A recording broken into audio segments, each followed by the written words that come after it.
Bonsoir à tous. Merci d'être très nombreux ce soir pour écouter Odon Vallée. Je voudrais bien entendu d'abord vous présenter tous mes vœux, vous présenter les vœux de la chaîne de l'espoir pour cette année 2014.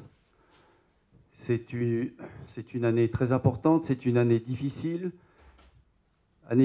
pour le monde associatif. Vous savez que le monde associatif actuellement est en grande difficulté pour de multiples raisons.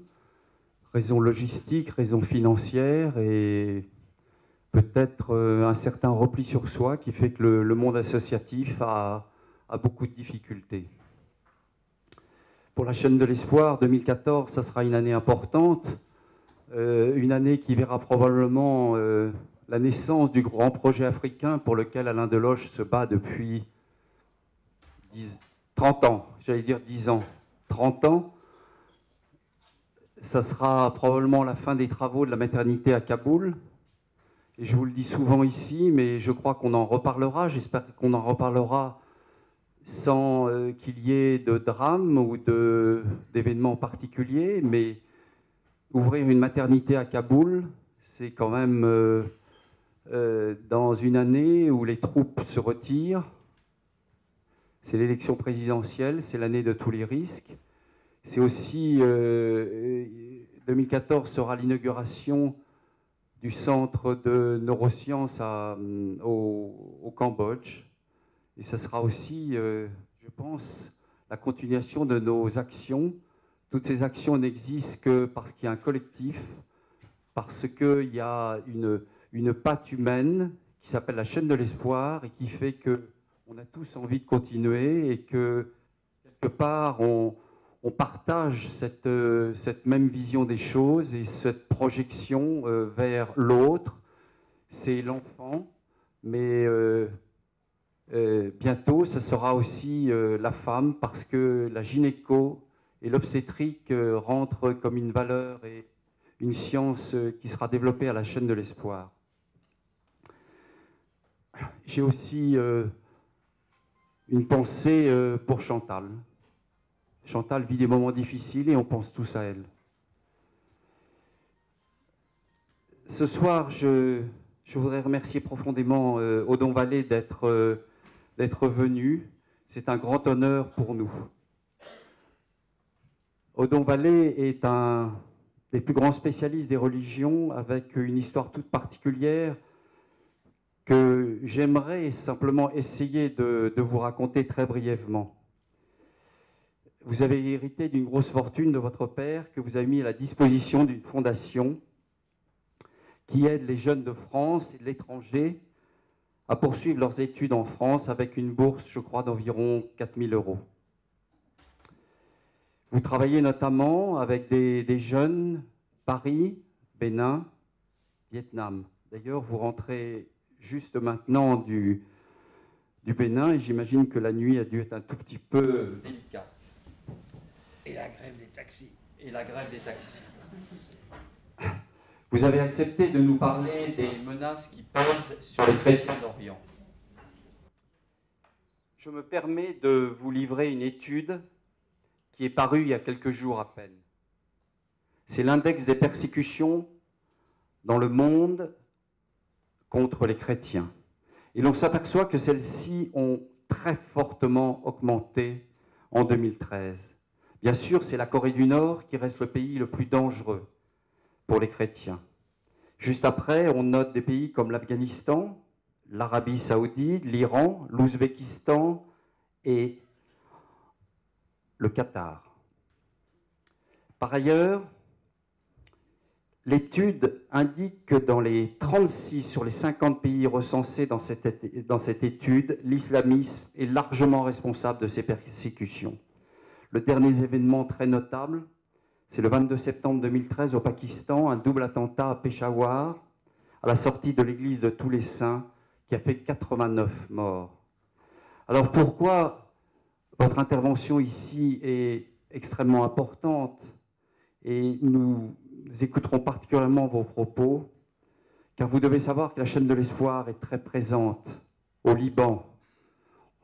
La chaîne de l'espoir Iran, on pense à Victor Gebara. En Iran, la chaîne de l'espoir, Iran, et Françoise repart dans quelques jours là-bas. Bien sûr, l'Afghanistan, l'Irak, la Syrie. Et donc, ce sont des pays dans lesquels nous intervenons, dans lesquels nous avons nos amis, nos collègues, tous les patients que nous avons déjà traités, que nous allons traiter. C'est pourquoi cette réflexion sur la menace des chrétiens en Orient nous touche particulièrement. Et dans le prochain lundi de la chaîne, nous aurons une réflexion également qui rejoindra celle-là. Et je vous en parlerai à la fin du propos de Odon Vallée. Merci infiniment d'être là. Merci de votre invitation. Merci au professeur Deloche. Merci au président de votre association. Merci à tous les médecins et illustres qui sont ici. Merci au professeur Gentilini, bien entendu.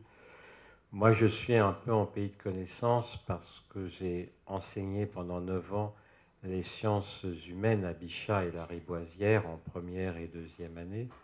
Et j'ai donc dû avoir en 9 ans à peu près 12 000 étudiants en médecine. Beaucoup ne sont pas allés très loin, mais il doit y en avoir 1400 ou 1500 qui sont devenus médecins. Et j'ai enseigné notamment au fameux amphibiné de la rue des Saints-Pères, qui est plus grand que celui-ci, mais qui est à peu près aussi pentu, avec les bombardements bien connus d'avions en papier, de préservatifs, etc. Et donc, ça me rajeunit un petit peu. Alors, pour mon exposé d'aujourd'hui, je soulèverai 7 problèmes dans un ordre historique. D'abord, qu'est-ce que l'Orient ? 2, qu'est-ce que des chrétiens ? 3, quelle est l'origine des divisions entre ces chrétiens ? 4, quelle est l'origine des rapprochements, les fameux uniates ? 5, en quoi la création de l'État d'Israël a compliqué les choses ? 6, en quoi les guerres du Golfe ont encore plus compliqué les choses ? Et enfin, 7, aujourd'hui, le pire est-il atteint ? Alors, d'abord, qu'est-ce que l'Orient ? N'est-ce pas ? Kipling disait l'Orient est l'Orient et l'Occident est l'Occident et jamais ils ne se rencontreront.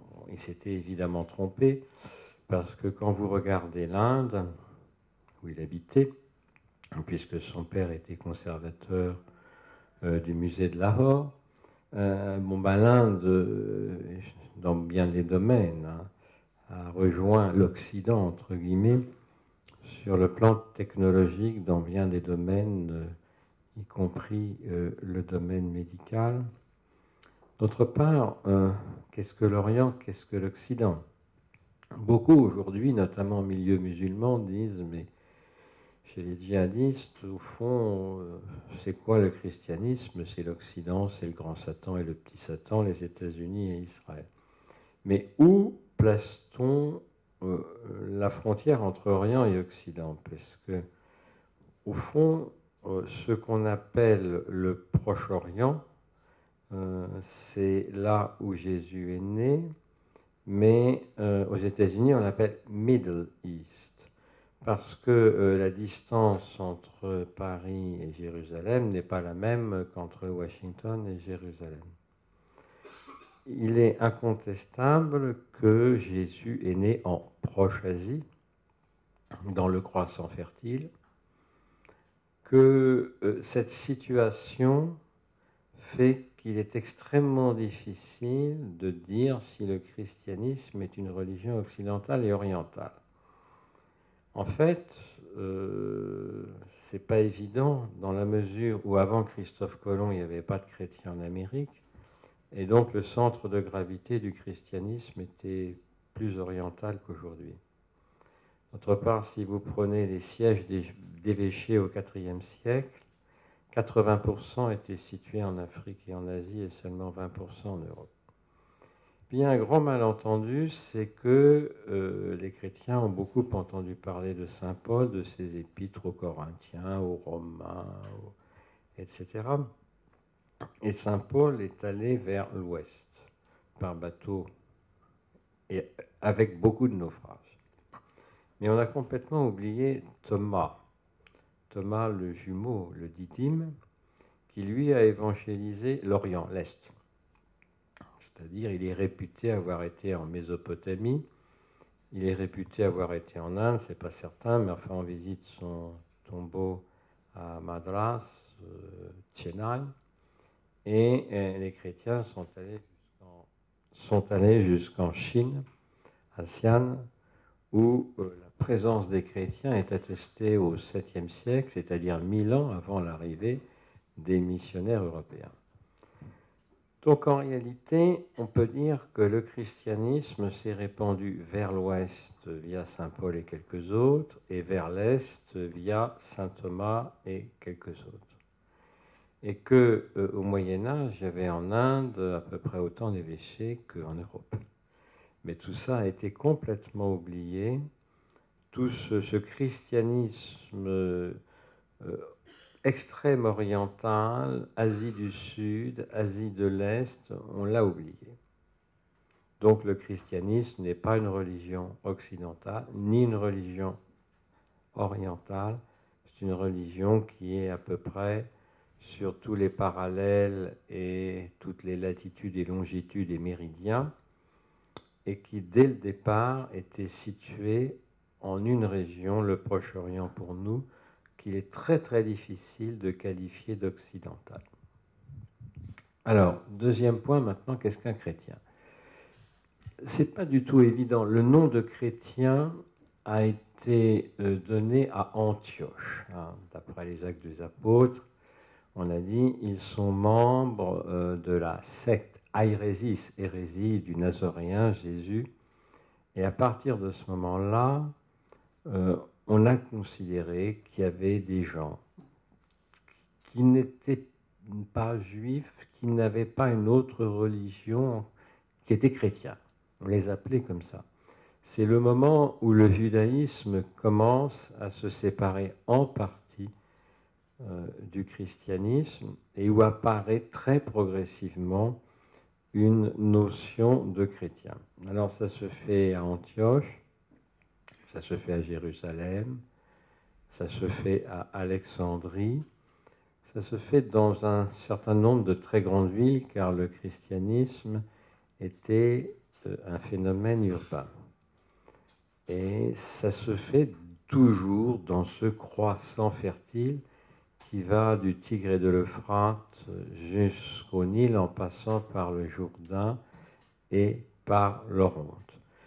Ultérieurement, bien sûr, la notion de chrétien va devenir quelque chose de très spécifique, mais si on se met dans la peau des habitants de l'Empire romain notamment, les choses se sont faites très très progressivement. Il ne faut pas oublier qu'il y avait des juifs, il y avait des chrétiens, et qu'au début on ne savait pas trop quelle était la différence entre les chrétiens et les juifs. On parlait de Messie, on parlait de Dieu unique. La différence s'est creusée, et malheureusement elle s'est creusée sous forme d'un antagonisme entre juifs et chrétiens, et on va voir que c'est l'un des problèmes majeurs aujourd'hui, dont sont victimes d'ailleurs les chrétiens d'Orient. Troisième point, où commencent et quand commencent les fameuses fractures? Vous savez que les chrétiens d'Orient sont divisés en un nombre d'églises invraisemblables, puisqu'à Jérusalem, il y a 14 églises différentes. En réalité, les séparations se sont faites sur la question de la nature du Christ. Et est-ce que le Christ est l'égal du Père? Est-ce que le Fils est inférieur, supérieur? Est-ce qu'il est pleinement humain, pleinement divin? C'est au concile de Nicée en 325 qu'il y a eu les premières séparations. Ceux qui disaient en gros Jésus est pleinement humain mais pas pleinement divin, les Ariens du nom d'Arius, prêtre d'Alexandrie, ont été quasiment majoritaires pendant un siècle ou deux, mais ils ont progressivement disparu, surtout grâce au baptême de Clovis. parce que les Germains étaient devenus ariens et Clovis s'est fait baptiser par un évêque non-arien. Si vous allez au Panthéon, vous verrez les fameuses fresques du baptême de Clovis, et c'est incontestablement une date considérable dans l'histoire du christianisme. C'est là que les disciples d'Arius ont définitivement perdu la main. Le problème, c'est qu'ensuite, il y a eu d'autres conciles à Éphèse, à Chalcédoine. À Éphèse, la question était de savoir si Marie était mère de Jésus, ça va de soi, mais mère de Dieu. Théotokos.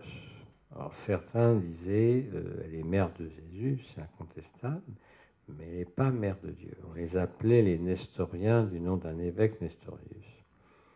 Et ensuite, il y a eu le concile de Chalcédoine, et là la question était de savoir si Jésus avait deux natures ou une seule nature. Est-ce qu'elle était uniquement divine? Est-ce qu'elle était à la fois divine et humaine? Les monophysites ont dit Jésus a une seule nature qui est divine. C'était un peu l'inverse des ariens qui disaient Jésus, il est principalement humain. Alors, les monophysites ont joué un rôle important. Ce qui est capital de savoir, c'est que le jeune Mohammed, lorsqu'il parle du christianisme via le Coran, il se réfère essentiellement à des nestoriens et à des monophysites, c'est-à-dire à des gens qui n'étaient pas d'accord avec le dogme de la Trinité des conciles de Nicée, Éphèse et Chalcédoine. Derrière tout ça, il y avait des problèmes politiques, puisque les majoritaires, puisque le concile de Nicée avait été convoqué par l'empereur Constantin pour mettre fin aux querelles byzantines, les majoritaires étaient grecs de langue et ils étaient pour l'empereur. Alors que, au contraire, les autres monophysites et les nestoriens étaient souvent d'autres régions. Ils ne parlaient pas forcément le grec. Ce qui fait que quand les conciles ont eu lieu, il n'est pas sûr que tous les évêques aient bien compris le sens des mots. Le grec est une langue extrêmement particulière. C'est les Grecs qui ont inventé les voyelles. Nous, on dit « Je vous salue Marie, pleine de grâce ». Pleine de grâce en grec, c'est « kekaritomene », c'est-à-dire c'est intraduisible dans les langues sémitiques qui ne notent que les consonnes, l'arabe et l'hébreu. Donc c'est beaucoup aussi ces divisions liées aux caractéristiques de la grammaire grecque et de la langue grecque. Toujours est-il qu'à ce moment-là, il y a eu plusieurs groupes d'églises. Les fidèles à l'empereur, au Basileus, à l'empereur de Byzance, et puis ceux qui étaient nestoriens, monophysites. Et ces frontières théologiques existent jusqu'à aujourd'hui. Une division énorme qui, je dirais, a perduré, a traversé les siècles, dans la mesure où ces églises témoignent d'une tradition et que leur liturgie, notamment, garde les traditions. Par exemple, la langue de Jésus, l'araméen, ou plutôt plusieurs dialectes différents araméens. Ensuite, quand il y a eu la séparation entre Église latine et Église grecque, au XIe siècle, la question du filioque, est-ce que l'Esprit passe par le Père et le Fils, ou est-ce qu'il procède du Père par le Fils, ou du Père et du Fils? Tout ça, ça a créé des divisions qui demeurent jusqu'à aujourd'hui, même si les théologiens se sont beaucoup rapprochés. Donc il est extrêmement difficile de parler des chrétiens d'Orient sans mentionner ces divisions. Ça, c'était mon point 3. Point 4, les uniates. Alors, en réalité, ces divisions se sont propagées jusqu'en Asie, notamment jusqu'en Inde, avec les Syro-Malabars, les Syro-Malankars, etc. Et il y a des moments où les chrétiens d'Orient se sont dit, au fond, pourquoi être toujours comme ça opposés? au pape, à l'évêque de Rome. D'autant qu'ils commençaient à être pas très à l'aise dans des pays musulmans et se sont dit, on va peut-être se rapprocher. Et c'est à ce moment-là que le phénomène uniate a commencé. C'est-à-dire que chacune des églises dont on parle, arménienne, et même plus au nord, ukrainienne, syrienne, irakienne, égyptienne, a son versant uniate et son versant non uniate. Par exemple, les Coptes en Égypte, 90% sont non uniates, 10% sont uniates. Alors là, c'est un peu le piège. Pourquoi? Parce que être uniate assurait une protection des puissances latines. Par exemple, vers 1850, quand les Français sont allés au Liban, ils se sont beaucoup appuyés sur les Maronites qui étaient unis à Rome, comme les Melkites. Mais il y a, par exemple, des Grecs orthodoxes qui ne sont pas unis à Rome.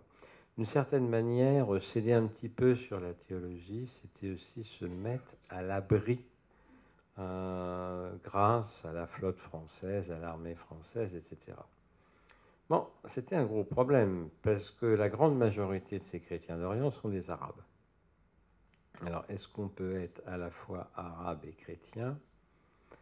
Est-ce que le fait d'être chrétien ne fait pas de vous un arabe, sinon traître, du moins incertain? C'est tout le problème, par exemple, de Bethléem, où maintenir une présence chrétienne coincée entre Israéliens et Palestiniens n'est pas facile. Donc le phénomène de l'uniatisme était un phénomène un peu à double tranchant, ou un phénomène boomerang. Et par la suite, d'ailleurs, à Rome, certains diplomates de haut rang ont plutôt conseillé de ne pas trop accentuer ce côté uniate, de peur de, je dirais, séparer un peu ces chrétiens d'Orient de leurs racines justement orientales. Ça, c'est le 4e point. 5e point, création d'Israël. Alors, c'est pas compliqué. Vous savez qu'il y a eu le phénomène sioniste avec les pogroms en Europe de l'Est.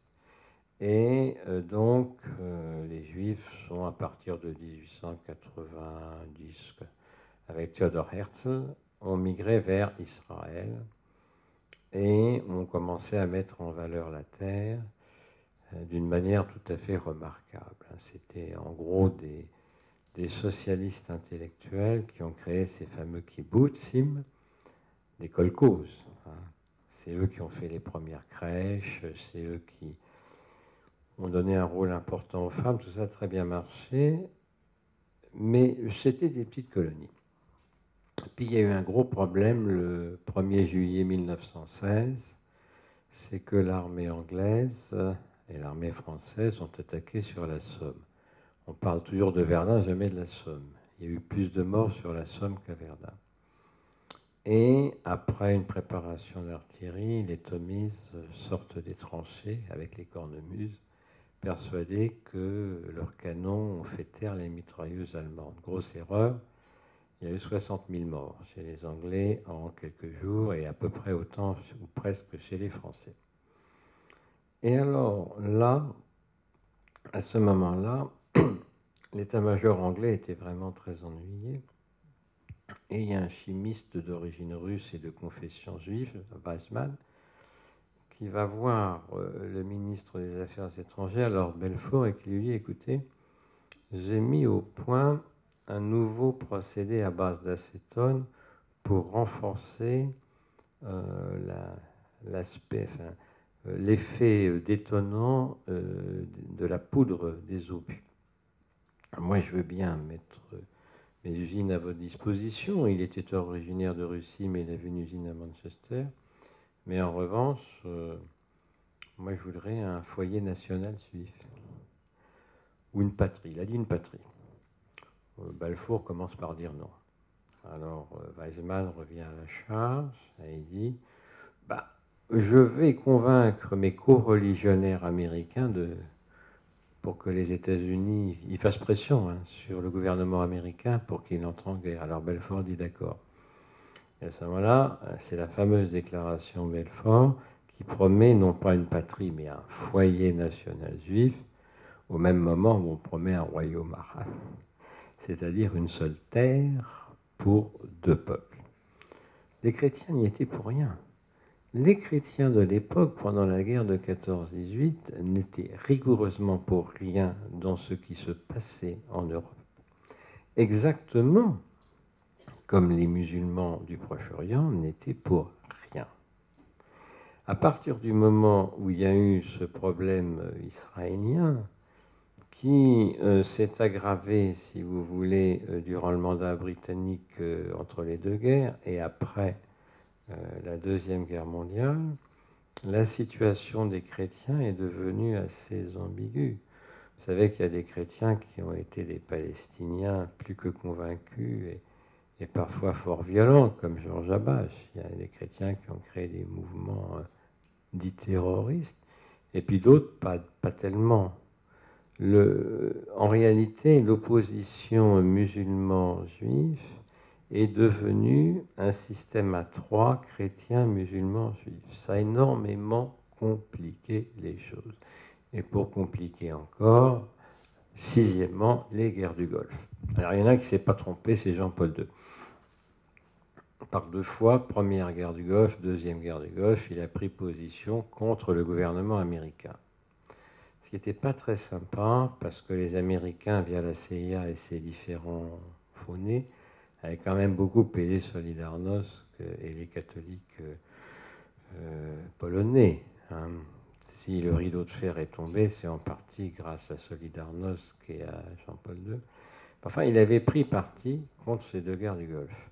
Je vous dis tout de suite que Benoît XVI s'est beaucoup rapproché des Américains ensuite. Et alors, dans ces conditions, Jean-Paul II s'était dit, si les Américains interviennent, mettons en Irak, en Mésopotamie, c'est sûr que les chrétiens vont souffrir. D'ailleurs, il y en a des chrétiens dans le régime de Saddam Hussein, des ministres, etc. Si vraiment on met tout ça par terre, les chrétiens vont souffrir. Ça, Jean-Paul II l'avait très bien compris, mais ça n'a pas empêché qu'il y a eu les deux guerres du Golfe et qu'elles ont fragilisé incontestablement la position des chrétiens. Alors, en réalité, on le voit bien lorsque on regarde les chiffres, à prendre avec énormément de précautions. Bon, il y a des pays comme le Liban, on a la religion sur la carte d'identité, il y a des pays où c'est plus flou. Ce qu'on peut dire, si vous voulez, c'est que depuis la Deuxième Guerre mondiale, le pourcentage de chrétiens dans tous les pays du Proche-Orient, sans la moindre exception, est en forte diminution. Vous voyez, si vous prenez l'Irak, on disait il y a 20 ans plus d'1 million. Maintenant, il faut peut-être diviser le chiffre au moins par 2, si ce n'est par 3. Si vous prenez le Liban, il y a beaucoup plus de chrétiens libanais aux États-Unis ou en Europe ou en Afrique qu'au Liban. Partout, ça diminue énormément. Et ce phénomène est en train de continuer. C'est un peu comme on aurait dit au temps de la guerre d'Algérie, la valise ou le cercueil. La Syrie n'arrange évidemment pas les choses. C'est la raison pour laquelle je ne vous donnerai aucun chiffre, car il n'y a aucun chiffre fiable. De la même façon, ce n'est pas la peine de dire bon, les nestoriens sont dans tel pays, les monophytes dans tel pays, parce que si vous prenez par exemple Mossoul, en Irak, il y a une dizaine d'églises rivales. Avant, il y avait une église de chaque confession dans la même rue.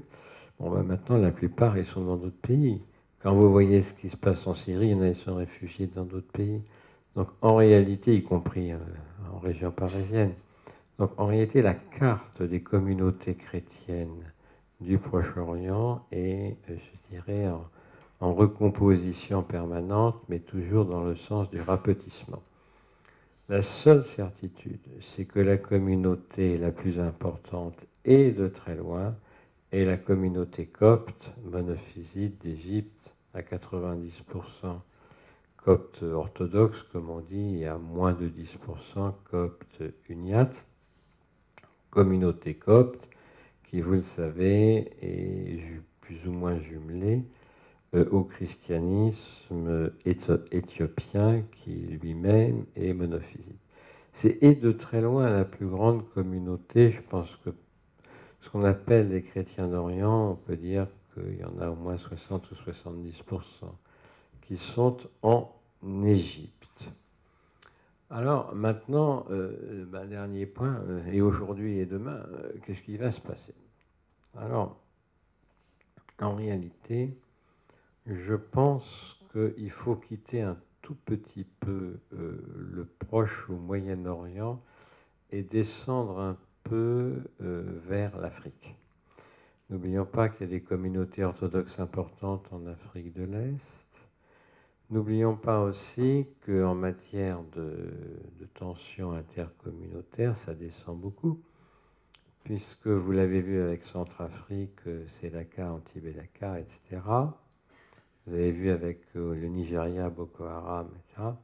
C'est-à-dire que dans un même pays, vous avez des chrétiens et des musulmans et un antagonisme.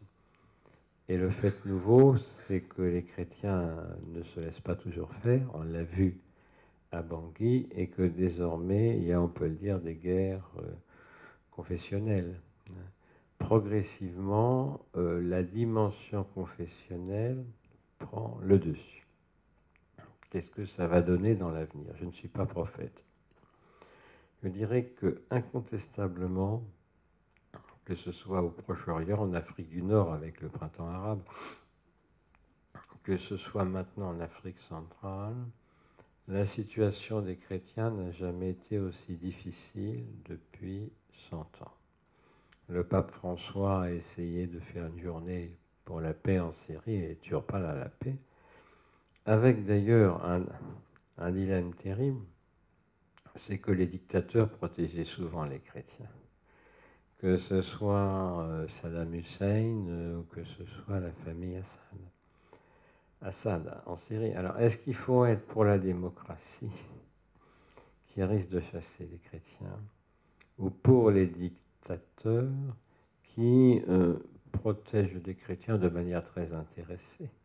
Parce que, d'une certaine façon, ça permet de se donner bonne conscience vis-à-vis des puissances chrétiennes, enfin du type États-Unis, et aussi parce que ça leur permet d'avoir des alliés.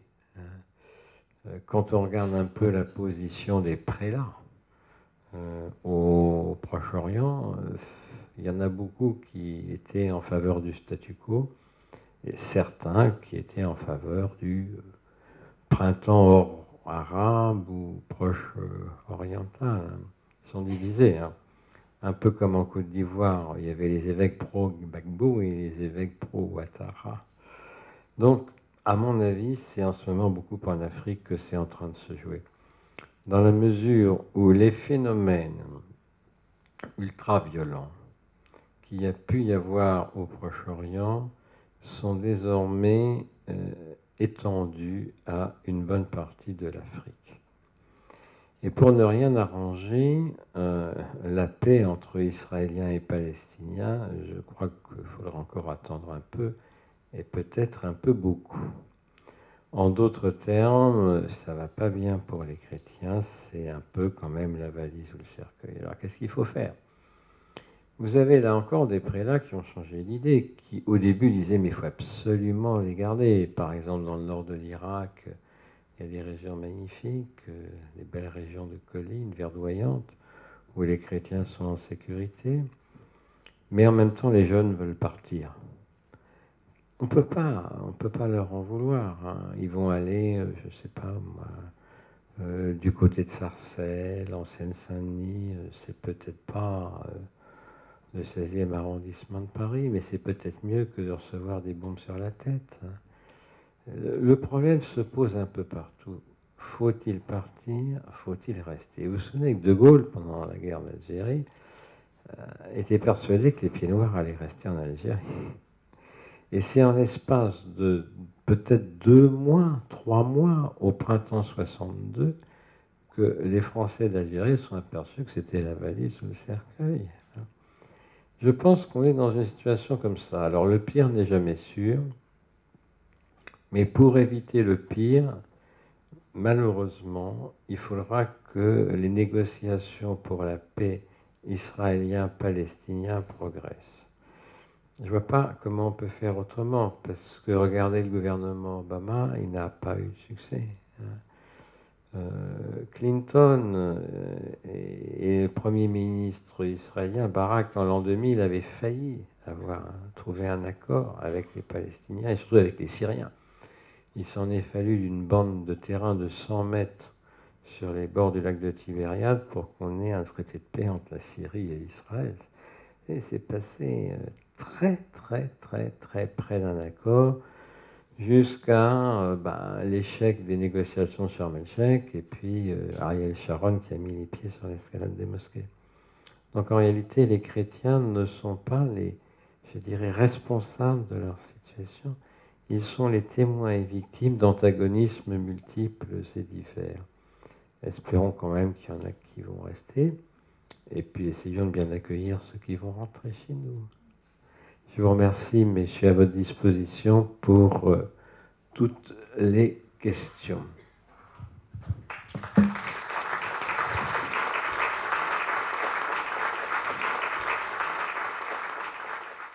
Merci beaucoup. Est-ce que vous pouvez préciser la position des Coptes en Égypte parce que c'est un élément très important actuellement dans la situation que vit l'Égypte.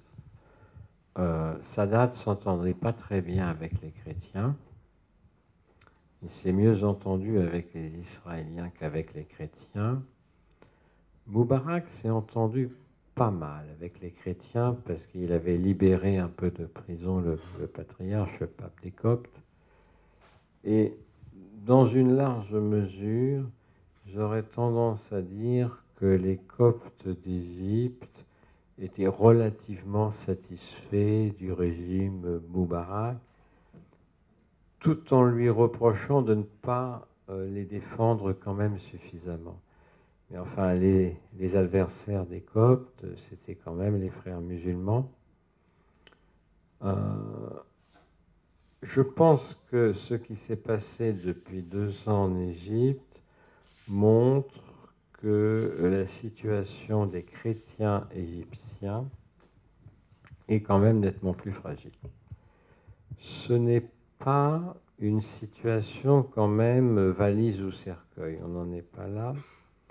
C'est une situation où certains regardent quand même vers l'Amérique, l'Europe, l'Australie aussi, et on est, je dirais, aux limites probablement de ce que les chrétiens peuvent supporter en Égypte. Mais il y en a qui se défendent maintenant, donc même de manière musclée. Donc il ne faut pas voir, que ce soit chez les Coptes ou que ce soit dans d'autres pays du Proche-Orient, pas voir d'un côté les bons chrétiens et de l'autre les méchants musulmans. Hein, c'est pas ça. C'est beaucoup plus compliqué que ça. Ce sont des enjeux géostratégiques où les gouvernements en place, souvent un peu fragiles et pas très bien acceptés dans l'opinion, puisque ce sont souvent des régimes autoritaires, pour ne pas dire plus, les régimes en place cherchent, dans une large mesure, à se trouver des alliés. Or, il ne faut jamais oublier que l'islam, y compris dans le djihad, a souvent été une arme des milieux populaires. Hein. C'est-à-dire, autant il y a pu y avoir aussi un islam des riches, des gros, l'islam des Émirats. Hein. Je ne sais pas si Ibrahimovic, quand il marque des buts avec le PSG, il sait ce que c'est que le régime du Qatar, etc. Hein. Qui quand même, les Émirats financent pas mal certains mouvements violents. Hein. L'armée française l'a découvert au Mali. Mais je pense que beaucoup de musulmans trouvent de milieu très modeste, hein, trouvent dans une idéologie antichrétienne un moyen d'exprimer je dirais, leur mécontentement de la pauvreté, tout simplement, et ont vite fait des amalgames entre chrétiens, riches, américains, israéliens. Vous savez, on trouve ça un peu en Afrique. Hein. Il y a beaucoup de gens qui vous diront dans un pays, bon, au Bénin, les catholiques, c'est les riches, parce que les églises reçoivent quelques subsides de l'étranger. Donc, il y a un peu une lutte interconfessionnelle qui peut parfois coïncider avec une lutte, je dirais pas des classes, mais une lutte des milieux sociaux différents. Il y a quand même eu chez les chrétiens du Proche-Orient un pourcentage très élevé d'entrepreneurs économiques prospères, d'hommes politiques, pensez aux dynasties égyptiennes, des Boutros-Ghali, etc. Beaucoup de gens très éduqués, beaucoup de médecins, même s'il y a également beaucoup de médecins musulmans, beaucoup de filles faisant des études, hein, avec Sœur Emmanuel à Notre-Dame de Sion, en Turquie, en Irak, en Égypte. Et donc, les chrétiens ont toujours été réputés un peu plus éduqués, un peu plus, entre guillemets, occidentalisés, et par là même, les catégories les plus modestes de la population musulmane ont dit un peu « à bas les chrétiens, à bas les riches ». Vous savez, dans l'entre-deux-guerres, c'était quoi l'antisémitisme? Et malheureusement, les événements navrants auxquels nous assistons ces jours-ci montrent qu'il peut y avoir dans certaines cités du 9-3 ou de Paris, du 7-5, hein, des jeunes qui sont dans une situation sociale très précaire et qui trouvent malin de faire je ne sais quel geste, prononcer je ne sais quelle parole, qui manifestement renvoie à l'époque des nazis. Mais ils sont quoi? Ils sont anti-juifs, je ne sais même pas ce que c'est que les juifs. Hein. Simplement, ils expriment d'une manière inadmissible leur malaise social, voyez-vous. Hein. Un peu comme le prolétariat allemand au chômage exprimait son malaise social contre les juifs.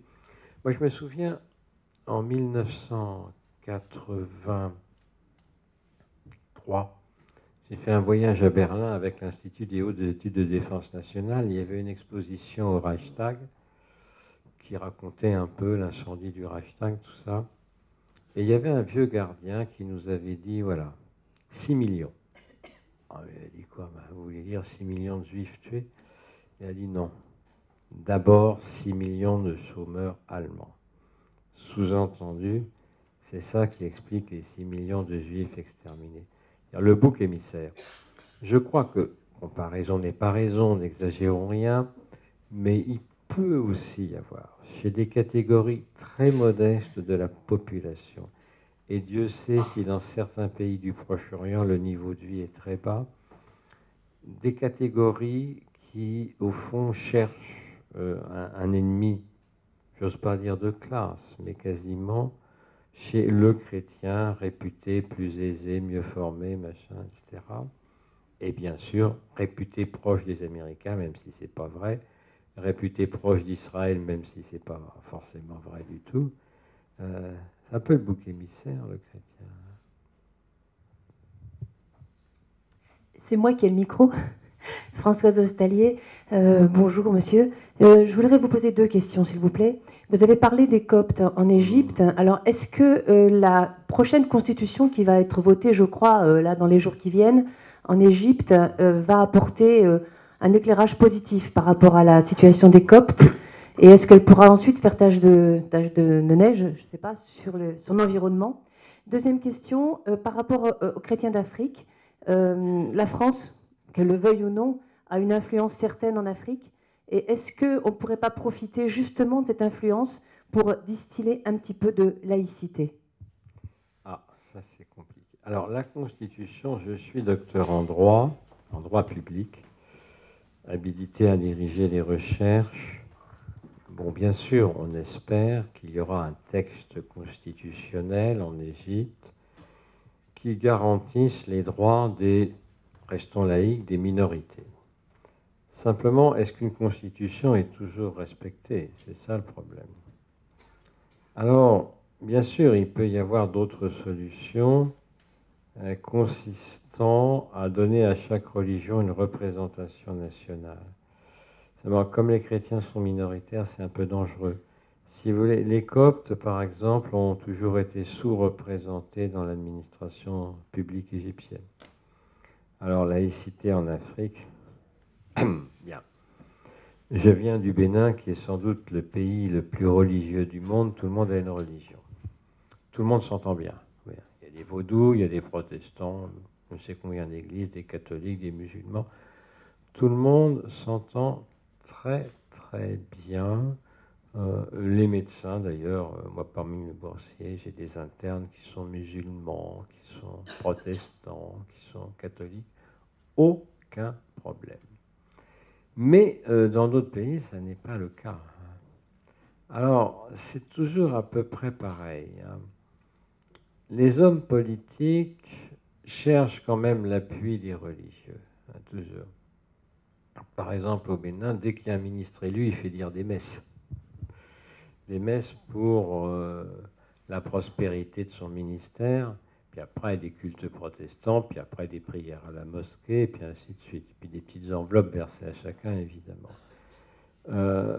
Pourquoi pas, hein, on cherche à se concilier les forces religieuses. Tous les gouvernements font ça plus ou moins.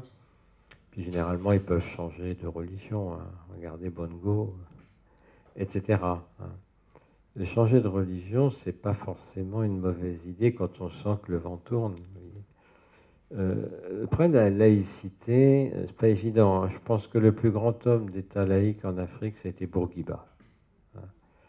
Bourguiba est probablement le seul à avoir, dès 1956, élevé sensiblement la condition féminine en Égypte.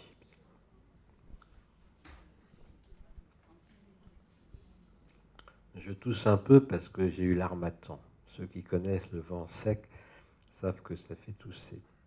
Alors oui, Bourguiba a été exceptionnel. Bourguiba était un laïc, on peut le dire, non pas anti-religieux, mais un laïc qui ne voulait pas de la religion au pouvoir. Un peu comme Atatürk. Seulement Atatürk était un laïc un peu particulier, il voulait mettre la religion sous la tutelle du pouvoir. Il ne voulait pas séparer l'islam de l'État, mais il voulait contrôler les confréries, les derviches tourneurs, donc mettre la religion sous la tutelle, j'allais dire sous la férule de l'État. Mais aujourd'hui, vous savez, Kadhafi était un laïc, attention. Car Kadhafi, vous savez qu'il avait fait un petit livre vert, il avait réécrit le Coran. Et notamment, dans son petit livre vert, il était dit qu'en aucun cas, les responsables religieux ne devaient avoir un rôle politique. Et Kadhafi a dit, on l'a oublié, qu'en aucun cas, on ne devait gêner les filles qui voulaient étudier. Et en Libye, le pourcentage de filles diplômées était très élevé. Un peu comme en Iran, vous savez qu'à l'université, il y a plus de filles que de garçons. À sa façon, Kadhafi était laïque parce qu'il se méfiait énormément des pouvoirs religieux.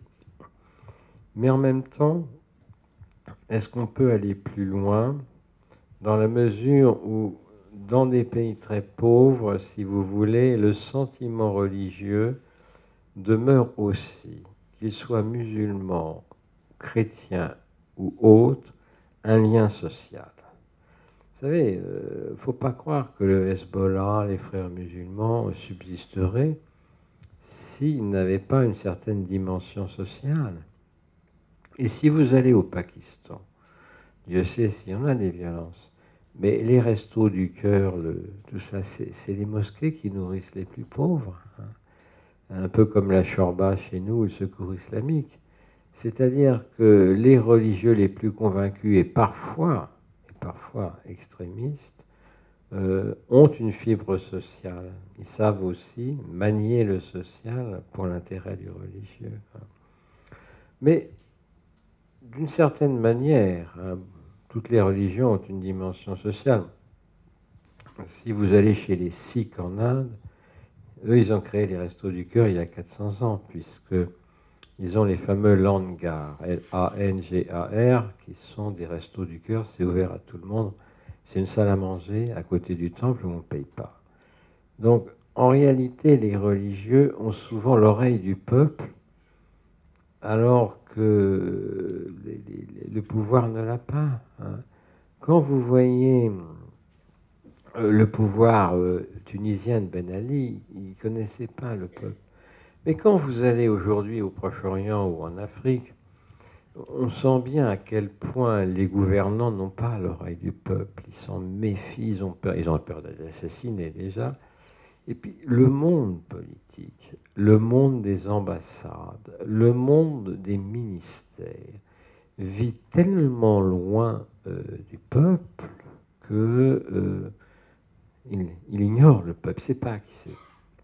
Les responsables religieux du petit temple protestant, de la petite paroisse catholique, de la mosquée de quartier, sont beaucoup plus proches du peuple. Il y a un domaine dans lequel ils savent s'unir, c'est en matière de morale sexuelle. Vous savez que dans beaucoup de pays d'Afrique, les imams, les pasteurs, les prêtres ont fait des émissions communes contre le préservatif. Mais d'une certaine manière, ils ont la tripe populaire. Ils sont issus quand même du peuple. C'est ce qui rend la laïcité à la française difficilement compréhensible dans ces pays-là. Ce serait même antisocial. Les très rares athées appartiennent à des catégories élevées de la population. Bonsoir Monsieur Audon-Vallée, merci beaucoup pour votre présentation.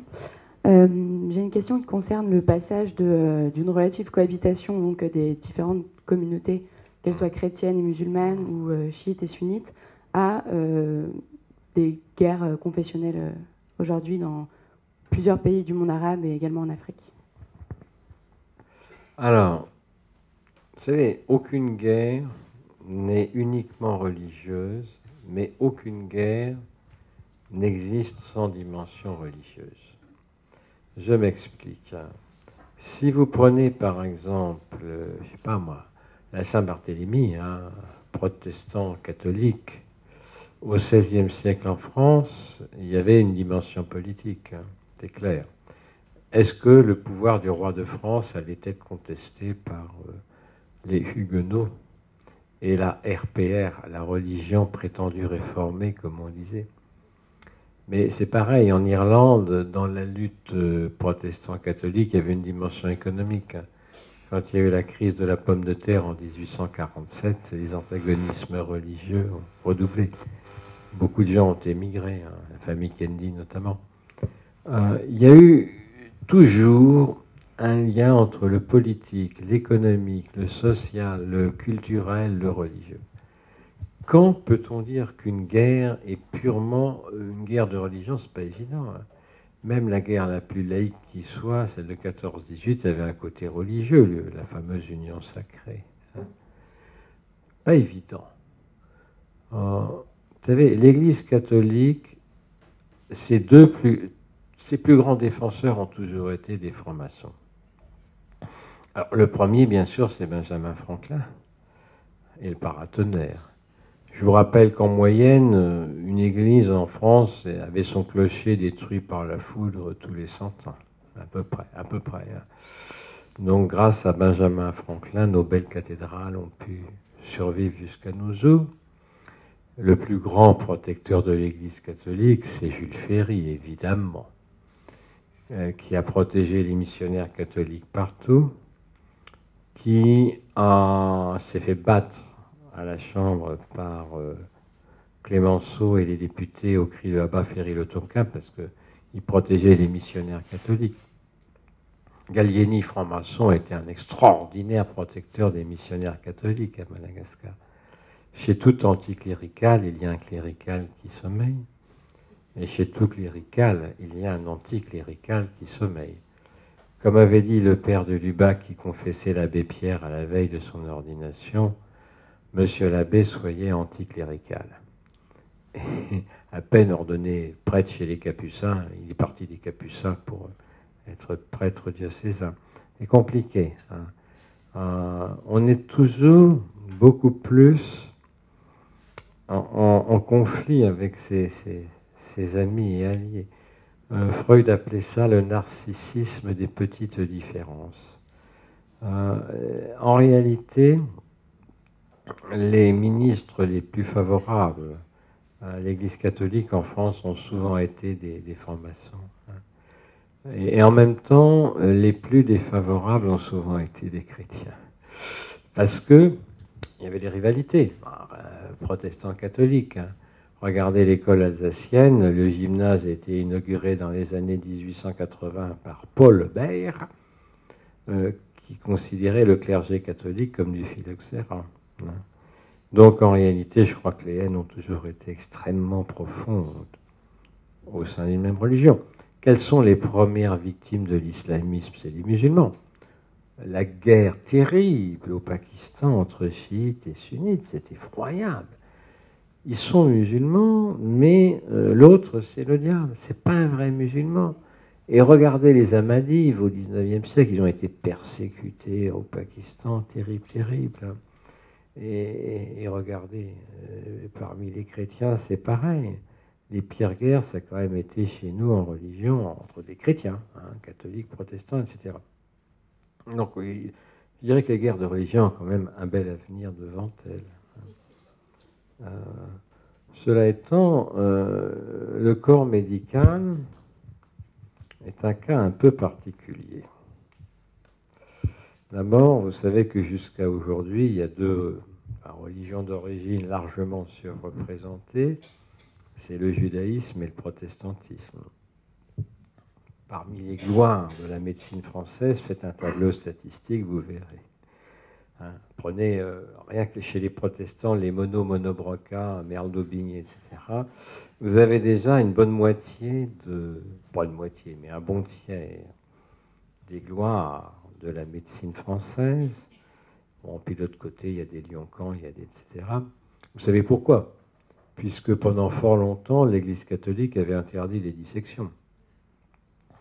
L'un des premiers à les faire était le huguenot Ambroise Paré. Je le pensais, Dieu le guérit, mais c'était un protestant. C'était interdit aux catholiques. Voir le corps humain nu, comme ça, plonger son scalpel dans le corps humain, c'était pas très bien vu par l'Église. Et vous savez à quel point la laïcisation des hôpitaux en France a été conflictuelle. On l'a complètement oublié. On a toujours parlé de l'école, l'expulsion des congrégations enseignantes, sauf dans les colonies où elles étaient protégées, bien entendu. Mais regardez comment ça s'est passé à la Pitié-Salpêtrière. Autrefois, les infirmières étaient des religieuses qui n'avaient aucune compétence médicale. Et vous savez que le premier en France à avoir créé une école d'infirmières, c'était Charcot. Il n'y avait pas plus anticlérical que Charcot. Et Charcot avait trouvé un truc génial. Personne ne voulait être infirmière. C'est un truc de bonne sœur. C'est qu'il avait admis les filles-mères, comme on disait, et qu'il avait créé une petite crèche, pour les bébés des infirmières. Mais à ce moment-là, les conflits étaient extraordinairement durs. Il y avait vraiment, entre une médecine, je dirais, cléricale et une autre anticléricale, il y avait des luttes assez épiques. Les premiers à avoir compris la vanité de tout ça, c'est les jésuites quand ils ont créé le centre Laennec. Vous savez, ils ont été assez intelligents pour voir que c'était bête, ces querelles. Mais bon, encore aujourd'hui, sur le plan de l'éthique, il y a des conflits parfois un peu... voyez. Donc, moi, je pense qu'il faut toujours penser que chez l'adversaire, on a beaucoup d'amis. Que les amis, il faut un peu s'en méfier. Encore une question? Oui, j'aurais voulu vous poser une question légèrement politiquement incorrecte. Allez-y. Je voudrais avoir votre avis sur l'idée suivante qui m'a été exposée il y a déjà plusieurs années par des amis religieux chrétiens de Jérusalem. Idée qui a été confortée par mes contacts avec les chrétiens d'Irak où j'ai habité pendant quelques années, pareil avec les chrétiens de Syrie, à savoir que stratégiquement, le Vatican aurait à un moment donné considéré que les chrétiens d'Orient étaient perdus et qu'à terme, alors évidemment on ne parle jamais de ça, on ne le dit pas, mais qu'à terme il fallait se recentrer sur des terres plus stables comme l'Amérique latine, où là le cœur de l'Église est en expansion, contrairement au Proche-Orient. Alors, je vais vous dire que, premièrement, les papes ne sont pas tous d'accord entre eux. Jean-Paul II n'aimait pas les Américains, qu'il avait beaucoup aidés. Mais vous savez, quand vous aidez beaucoup quelqu'un, il vous est rarement reconnaissant. Et d'autre part, Jean-Paul II disait les Américains sont trop matérialistes, ce qui n'est pas faux. Benoît XVI aimait beaucoup les Américains. Il a nommé cardinal secrétaire de la congrégation pour la doctrine de la foi, un cardinal américain. François, c'est assez marrant. Il est réputé anti-américain parce qu'il a fait un discours qu'on a qualifié de marxiste, alors qu'il n'est pas du tout marxiste. À mon avis, il est neutre, hein, François. Il n'est pas anti-US. Hein. Je crois qu'il aime plutôt bien Obama. Il n'est pas anti-US. Le problème, c'est qu'il ne parle pas anglais. Hein. Aujourd'hui, c'est un handicap hein, quand on ne parle pas l'anglais. Je viens d'inaugurer une bibliothèque au Bénin avec un laboratoire de langue, d'anglais, qui est pris d'assaut. Tout le monde va parler l'anglais. Même avec Télé 7 jours, vous avez un logiciel d'anglais. Vous pouvez acheter Télé 7 jours, vous verrez. Hein, ça vient de paraître aujourd'hui, numéro 2, l'anglais. C'est beaucoup les langues. Hein. Je pense que, dans l'ensemble, les papes et surtout les nonces, il faut toujours regarder les nonces, hein, les envoyés du pape ne sont pas du tout hostiles aux chrétiens d'Orient. Je pense que même que pendant longtemps, entre Israël et Palestiniens, ils choisissaient plutôt Palestine qu'Israël. Ils ont un peu une politique pro-arabe comme le Foreign Office. Bon, certains diront le Quai d'Orsay, mais ça dépend des ministres. Mais il y a, je dirais aussi, une sorte de désespoir du Vatican lié à la complexité des problèmes des églises du Proche-Orient. 14 églises à Jérusalem, non, mais c'est fou. On a le sentiment qu'il y a là une espèce de parcellisation du christianisme qui décourage un peu, même parfois les diplomates du Vatican. Mais je ne pense pas qu'il y ait eu comme idée d'abandonner les chrétiens.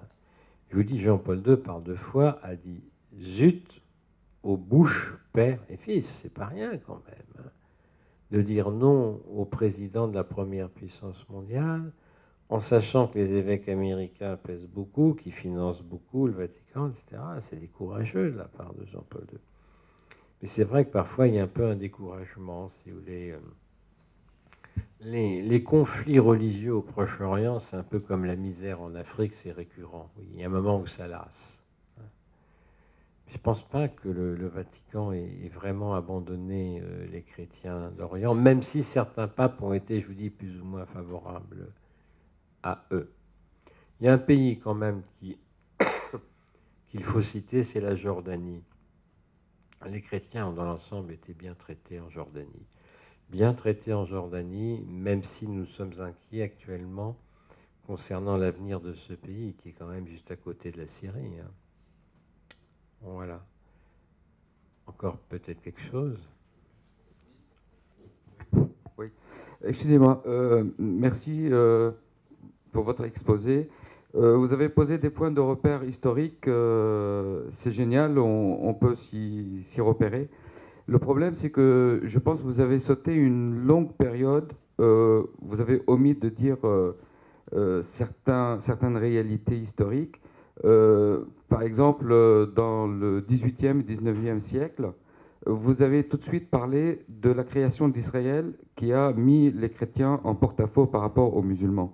Mais avant la création d'Israël, les chrétiens d'Orient étaient systématiquement victimes de la tyrannie, de l'oppression de tous les empires arabo-musulmans ou islamo-perses ou islamo-ottomans.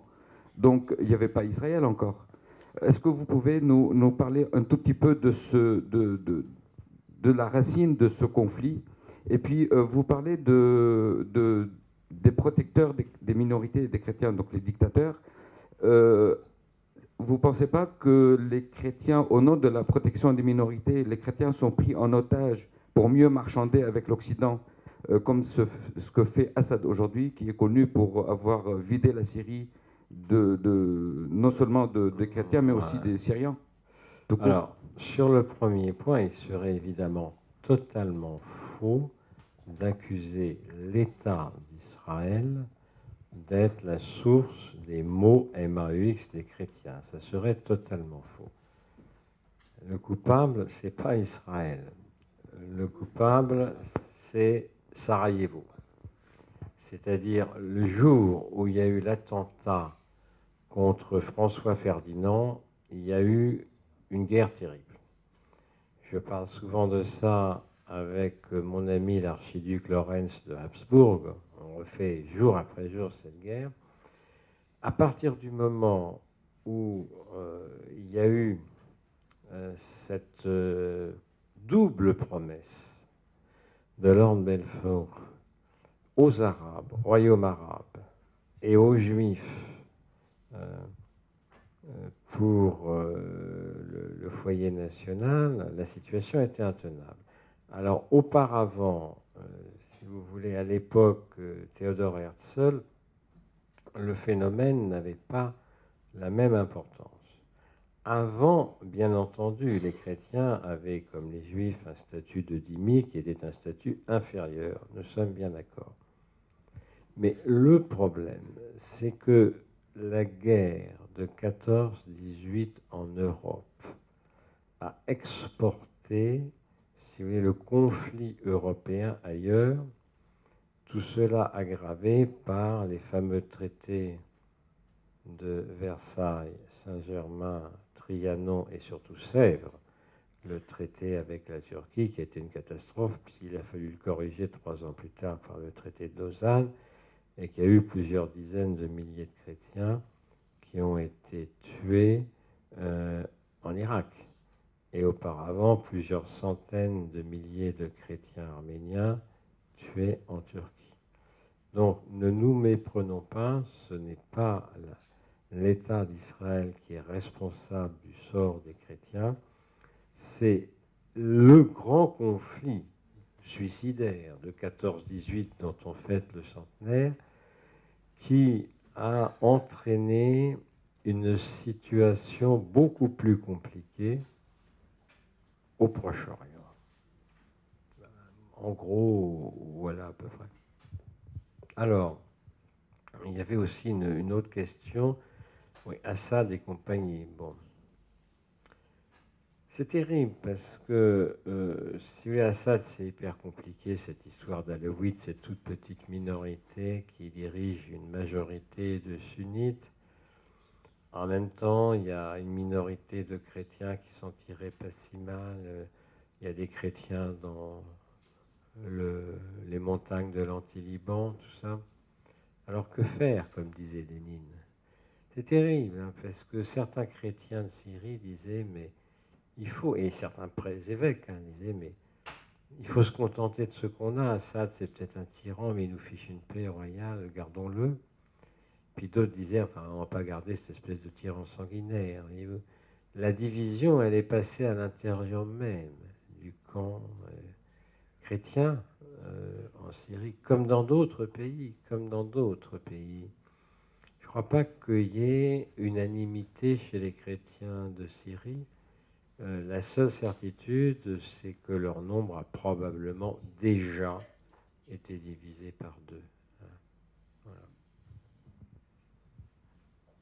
Alors, du côté des parpaillots, bien sûr, Carpentier, la chirurgie cardiaque est quand même bien représentée. Elle est très bien représentée. J'ai approuvé vos propos et je les valide. Ben justement, parlons du protestantisme. Je voulais vous écarter en fin de parcours un tout petit peu du l'Orient.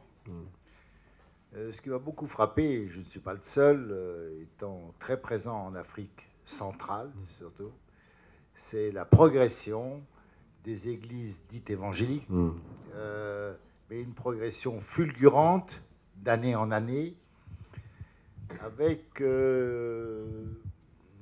ma question est simple, comment, très brièvement, vous pouvez analyser ce phénomène, parce que je pense que c'est un phénomène qui a des conséquences sociales. Quand vous parlez des actions sociales, j'ai pu les constater, toujours. Et puis, c'est une église qui chante, qui danse et qui est joyeuse.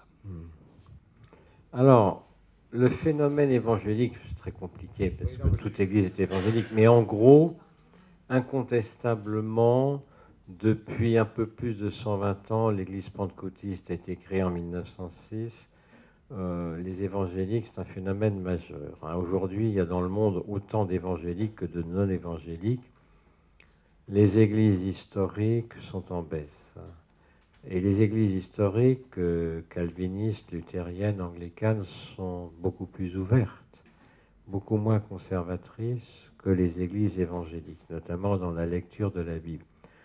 Je reviens du Bénin, l'église méthodiste du Bénin, disciple des frères Wesley de Plymouth, Grande-Bretagne, est une église qui perd des fidèles au profit de nouvelles églises évangéliques. Dans toute l'Afrique, c'est comme ça.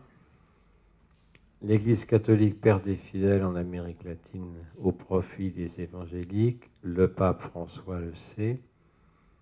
En Amérique du Nord, il y a aussi beaucoup d'évangéliques. En France, je pense qu'un protestant sur 2 est évangélique. Et quand on voit leur taux de pratique à la messe, 4 protestants sur 5, au moins qui sont au temple, sont évangéliques. Cela étant, tout n'est pas dans le nombre. Vous savez, je reviens du Bénin, et là-bas, je suis incarcéré. Je vais avec une assistante sociale au culte de l'église méthodiste du Bénin. C'est terrible, vous savez, les gamins à 14 ans, on les met en tôle. Nous, on essaye d'en faire sortir, tout le monde s'en fout. Et je constate que les évangéliques africains, des églises comme le célèbre christianisme céleste, sont des églises qui ont sûrement leur mérite, et ça, mais qui ne sont pas vraiment des églises sociales. Alors, elles sont bien sûr des églises populaires, mais en même temps un peu populistes, pour tout dire, alors que la grande tradition protestante, on va peut-être dire HSP, tout ce qu'on voudra, mais elle est beaucoup plus sociale. Elle est à gauche. Jox, Jospin et Rocard et compagnie, enfin d'origine, vous voyez. Et que les évangéliques, je dirais politiquement, ils sont très à droite quand même. Ils sont aux États-Unis comme en Afrique et comme en Amérique latine, beaucoup plus à droite. Et moi, j'ai l'impression que dans les années à venir, il y aura des clarifications qui vont se faire à ce sujet-là. Le danger majeur est toujours le populisme, voyez-vous. On parlait de Dieudonné et autres, mais je pense que dans les circonstances actuelles, comme le disait mon camarade Fabius, le balancier des idées est allé très loin à gauche en 68, il va aller très loin à droite ensuite. Et j'ai l'impression que le mouvement évangélique, pas en totalité, il y a des évangéliques qui sont des hommes de nuance, des hommes je dirais de respect de la raison, mais d'autres peuvent céder à un populisme qui, tôt ou tard, se retournera contre eux. Si vous regardez, par exemple, les études, quel est le niveau d'études des gens, que ce soit en Amérique latine, en Afrique, vous verrez que les évangéliques ont un niveau d'études plus modeste. Mais ça veut dire, pas du tout qu'ils sont plus bêtes, mais ça veut dire qu'ils sont issus de familles plus modestes. Mais du coup, avec un niveau d'études plus modeste, ils n'ont pas tous les outils d'analyse. Regardez les facultés de médecine au Bénin. En tête, c'est les musulmans. Il y a énormément d'étudiants et de médecins musulmans. Il y en a un qui va adhérer à un nouveau Médecins sans frontières. Vous savez que les Africains sont en train de créer un Médecins sans frontières africain seulement. Parmi ceux qui adhèrent à ça, il y a pas mal de musulmans. Et il y a des catholiques, un petit peu de protestants méthodistes, il n'y a pratiquement pas d'évangéliques, vous voyez. Or, l'expérience montre que ce qui va évoluer le plus ce qui va faire bouger, ce qui va faire évoluer le plus un pays, c'est justement les étudiants en médecine et les étudiants en droit. En droit, c'est les deux catégories qui font un peu bouger la médecine. On a eu un président du comité d'éthique qui était Parpaillot il n'y a pas longtemps aussi, et ainsi de suite. Je pense que c'est dans ces secteurs-là, fac de droit et fac de médecine, que se dessine une société future, dans la santé, bien sûr, donc, dans la connaissance du corps, et puis dans la connaissance, je dirais, du corps social, dans les facs de droit, des lois, des progrès du vivre ensemble. Les musulmans sont bien représentés là-bas, et les cathos, les parpaillots, mais les évangéliques, il y a des progrès à faire. Mais ça viendra, vous savez, il y a des évangéliques qui sont les assemblées de Dieu.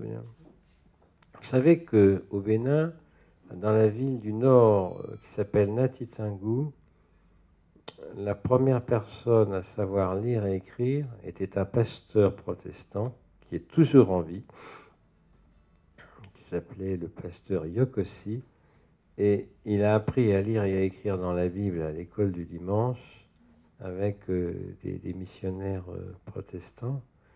Et son petit-fils, Tite, est en ce moment au MIT après avoir été élève du lycée Louis-le-Grand et de l'école des mines de Paris. Pas trop mal. Merci infiniment de cet exposé qui était particulièrement passionnant. Vous savez, au niveau de la chaîne, on peut se poser la question pourquoi avoir tous ces sujets, notamment ces sujets religieux. Je pense que le fait religieux est quelque chose qui est absolument fondamental actuellement, et dans tous les pays où nous intervenons, n'est-ce pas Françoise, on ne peut pas ne pas se poser cette question et avoir le luxe de pendant 1h30 écouter Odon Vallée. Je crois que c'est, d'abord on le remercie, et puis c'est aussi peut-être ce qu'est la chaîne de l'espoir. Alors je voulais vous dire que le cœur artificiel, c'est un endroit, je crois qu'un jour il y aura un exposé. Vous savez qu'Alain nous a déjà fait un topo sur le cœur artificiel, non pas sur le cœur, l'histoire du cœur, et le livre d'Alain, le roman du cœur. Vous vous souvenez qu'il nous avait fait un topo formidable. Et cet amphi aurait beaucoup de choses à raconter, puisque Alain racontera peut-être un jour tout ce qui s'est passé dans cet amphi, sur la cardiologie, sur la chirurgie cardiaque, mais aussi création de Médecins du Monde, je vous le rappelle, dans cet amphi. Alors, c'est pour vous annoncer qu'il y aura un topo sur le cœur artificiel, probablement par la Trémouille. Probablement, ça ne sera pas la prochaine fois, mais la fois suivante. Et je crois que ça sera particulièrement intéressant. La prochaine fois, nous allons continuer sur le fait religieux, parce que avec c'est Paul qui m'a alerté. Il y a eu un film absolument incroyable fait par Dounia Bouzard, que peut-être certains d'entre vous connaissent, qui est anthropologue sur le fait religieux, qui a été au Conseil français du culte musulman et qui a fait une étude très poussée, qui est absolument mais bouleversante, sur le trajet des djihadistes, qu'ils soient ailleurs ou qu'ils soient chez nous. Et vous savez que 500 Français sont partis et pour faire le djihad, et surtout il revient en France avec toute la problématique que ça pose. Et Paul m'avait alerté sur ce sujet. J'ai vu ce film, c'est absolument incroyable. Donc elle viendra la prochaine fois. Et je vous dis donc 2 fois nous aurons le fait religieux. C'est le hasard des choses, puisque nous essayons d'intervertir des sujets de société et des sujets médicaux. Et ensuite, ce sera Christian Latrémouille qui viendra dans cet amphi qui a été le cœur de la chirurgie cardiaque avec Dubost et autres, et qui viendra nous parler du cœur artificiel. Merci encore. Et beaucoup de gens étaient là ce soir, venus vous entendre. Merci encore, et je vous présente de nouveau tous mes vœux. Et il y a un verre qui vous attend.